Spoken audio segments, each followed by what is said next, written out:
Why do you need God to be the reason why we do this to make? We don't need it. That's the thing. See, for me, I converted to Islam. I come from a humanist tradition. My dad's like a philosopher, right? I didn't need it. I was happy. I had everything. For me, it was more of a conviction. You see, you have to separate between emotions and intellectual reality. It's not an emotional story. For some people it is, I agree. They have to fill a gap in their lives. But you'd be surprised, a lot of people in the humanists, they're here because humanism fills a gap in their lives. Do you see? Is this book from the divine?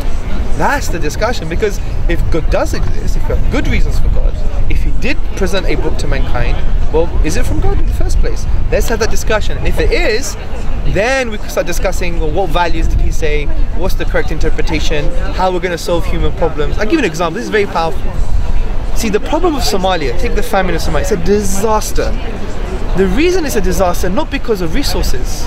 Do you know we have enough calories in this world to feed about 12 billion people in this planet? If you study geopolitical studies, there's enough food on this planet. Why do 10 million people in America die from obesity almost? But in Somalia they die because of no food. The issue is about distribution. That's the #1 economic problem. And Islam gave solutions for this in a humble way. He said, look, you have the zakat system, take 2.5% of the wealth of people and distribute to the poor. Sadaqah, give charity. The removal of interest, because interest is the impediment to the distribution of wealth.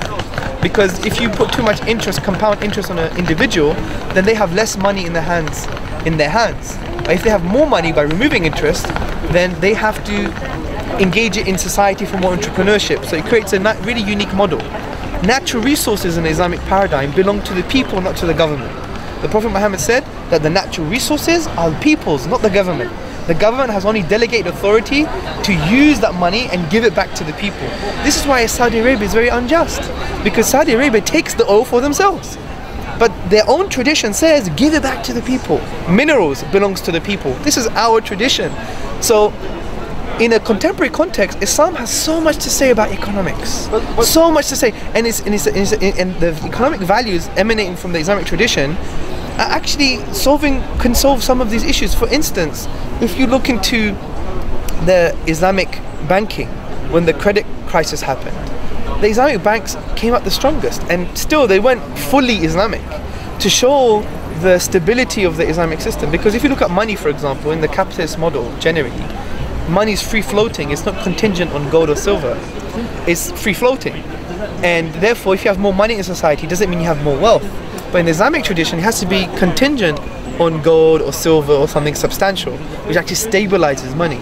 If you take the Ottoman period, even if you take the 15th century, in 1453, if you read the book Constantinople by Philip Mansell, he quotes a letter from a rabbi, and he writes a letter to his persecuted brethren in Europe saying, come to the land of the Muslims, come to the land of the Turks, we're not oppressed with heavy taxes, rich are the fruits of the earth. If you even go to Turkey, for example, and you go to the big, beautiful mosques, the architecture, you go inside, there's 2 huge kind of baskets made out of marble. And what used to happen, they used to fill it with gold. So your hand used to go very deep, and if you were rich, you would leave money. If you're poor, you take it. So you don't know if you're taking or leaving. And the majority of the time, there's always gold in there. So it was the first time in history that people had food, shelter and clothing because of these economic principles. Do you see? And these are values that I think we can share. You see, we can share